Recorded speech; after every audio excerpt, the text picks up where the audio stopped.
Sebagian besar penyakit yang diderita oleh orang-orang zaman sekarang adalah penyakit yang berkaitan dengan darah.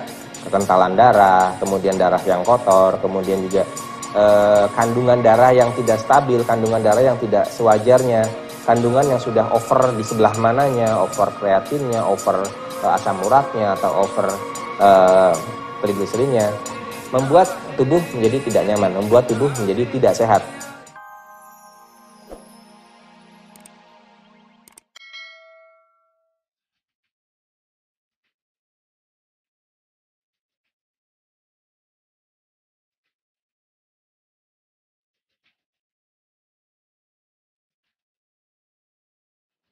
Assalamualaikum warahmatullahi wabarakatuh.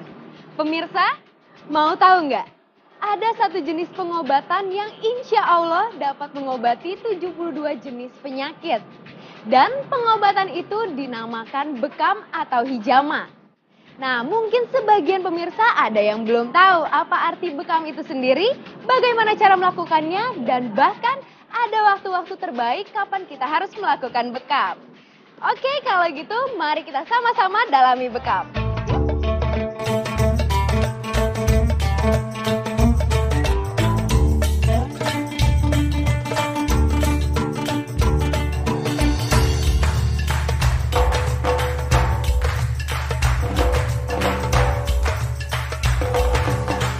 Banyak orang yang melakukan hidup tidak sehat, pola hidup yang tidak sewajarnya, berlebihan tidurnya, berlebihan makannya, atau berlebihan aktivitas yang membuat tidak stabil kondisi darahnya. Dengan kondisi darah yang tidak stabil, kesehatannya akan jauh menurun.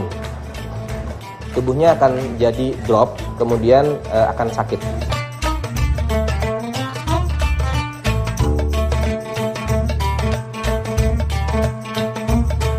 Rasul bersabda dalam hadisnya yang diriwayatkan oleh Ibnu Abbas, penyembuhan itu ada 3 macam. Yang pertama, tegukan madu. Yang kedua, berbekam. Dan yang ketiga, dengan sundutan dengan besi panas atau al-kai.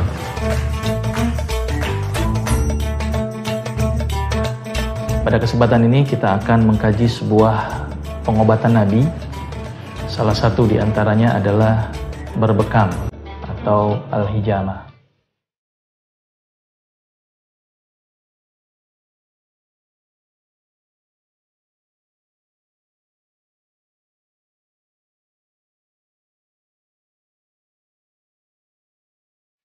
Terapi bekam adalah salah satu bentuk metode terapi yang digunakan oleh orang dari sejak zaman Nabi, zaman dulu, untuk membersihkan darah. Jadi dengan cara mengeluarkan darah dari titik-titik meridian tubuh yang gumpalan-gumpalan darah kotor, darah-darah yang tidak baik diangkat, racun-racun tubuh dikeluarkan sehingga tubuh menjadi, jalan darahnya menjadi lebih lancar, kemudian tubuh menjadi lebih sehat, lebih fit.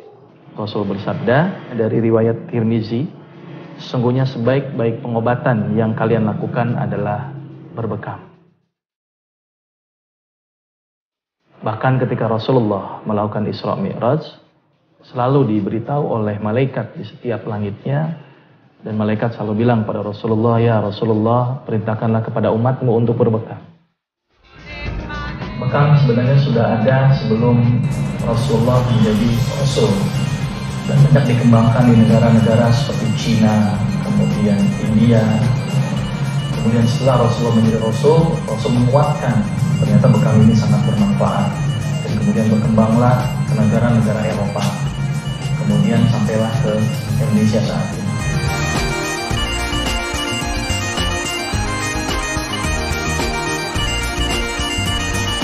Terapi bekam juga dipercaya bukan cuma membuat tubuh menjadi sehat, staminanya biasanya akan lebih kuat, dan juga bisa memberikan kadang-kadang laki-laki kalau udah umur 40 ke atas, 50 ke atas, 60 ke atas, kejantanannya menurun ya. Dengan terapi bekam ini membuka membuka gumpalan-gumpalan darah di titik-titik tertentu sehingga yang tadinya loyo bisa menjadi perkasa kembali.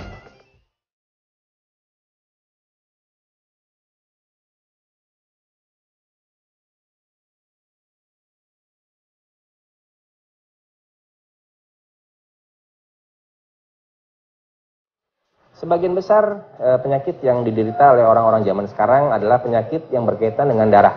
Kekentalan darah, kemudian darah yang kotor, kemudian juga kandungan darah yang tidak stabil, kandungan darah yang tidak sewajarnya, kandungan yang sudah over di sebelah mananya, over kreatinnya, over asam uratnya, atau over trigliserinnya, membuat tubuh menjadi tidak nyaman, membuat tubuh menjadi tidak sehat. Kadang-kadang ketidakstabilan yang berkaitan dengan darah tadi membuat juga tubuh menjadi sakit.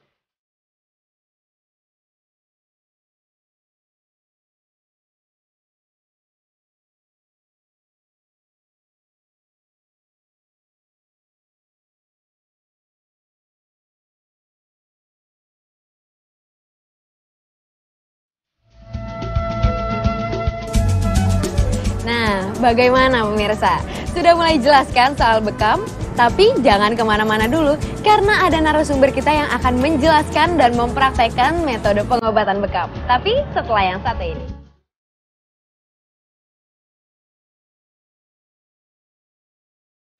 Ada beberapa manfaat bekam dari sisi medis.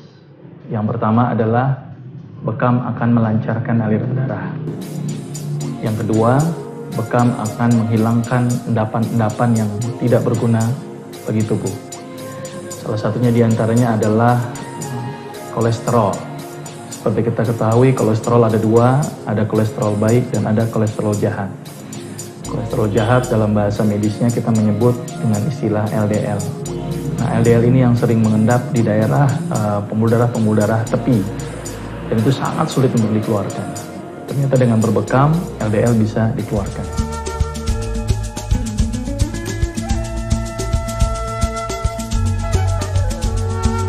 Manfaat bekam yang ketiga yaitu adalah merangsang pembentukan sel darah merah yang baru. Seperti kita ketahui bahwa sel darah merah yang tua itu gampang sekali mengendap. Karena kenapa? Karena daya ikat oksigennya sudah mulai menurun. Oleh karena itu ketika darah tua yang mengendap, otomatis sering mengendap di daerah pembuluh darah tepi.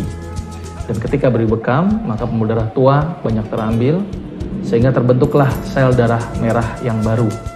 Di mana sel darah merah baru ini memiliki daya afinitas atau daya ikat terhadap oksigen cukup kuat, sehingga dapat menutrisi oksigen terhadap jaringan-jaringan tubuhnya.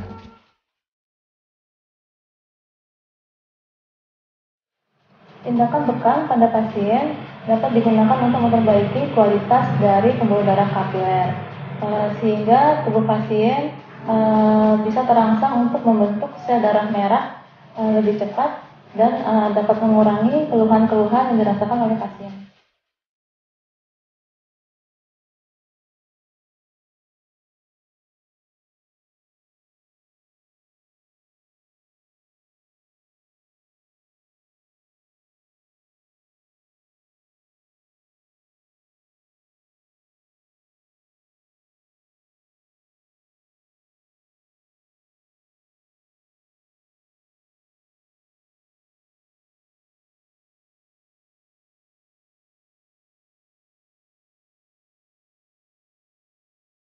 Perlu juga kita perhatikan aspek sterilisasi, karena banyak pembekam-pembekam di lapangan yang sering kita lihat tidak memperhatikan aspek sterilisasi.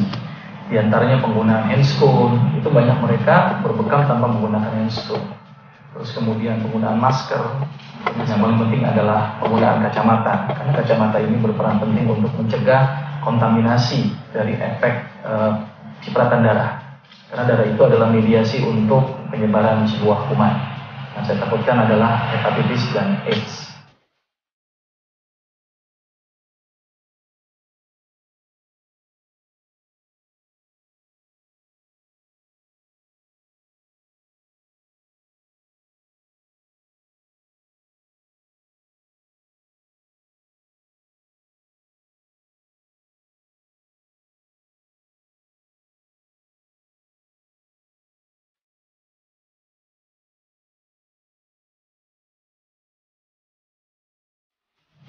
diriwayatkan dari Abu Daud, Rasulullah bersabda, barang siapa yang berbekam tanggal 17, 19, dan 21 dalam bulan Hijriah, maka dia akan disembuhkan dari banyak penyakit.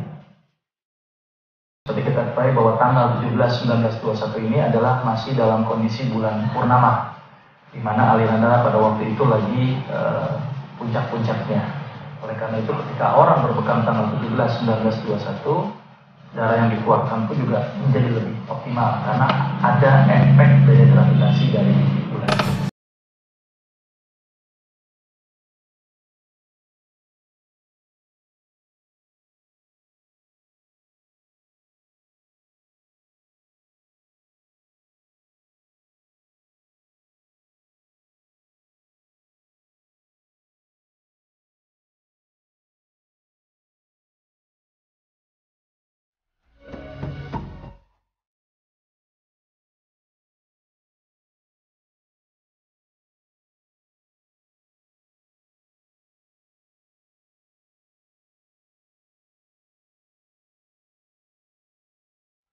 Dan dahulu ketika orang berbekam itu dimulai dengan menggunakan tanduk, kemudian gelas yang dipanaskan ataupun dengan menggunakan mangkuk.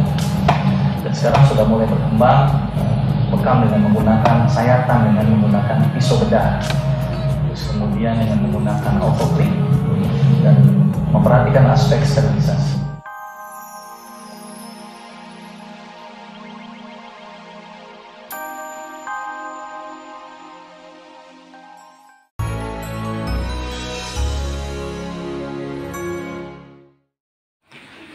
Assalamualaikum warahmatullahi wabarakatuh. Selamat berjumpa kembali dengan channel saya Cakra Lebendoso.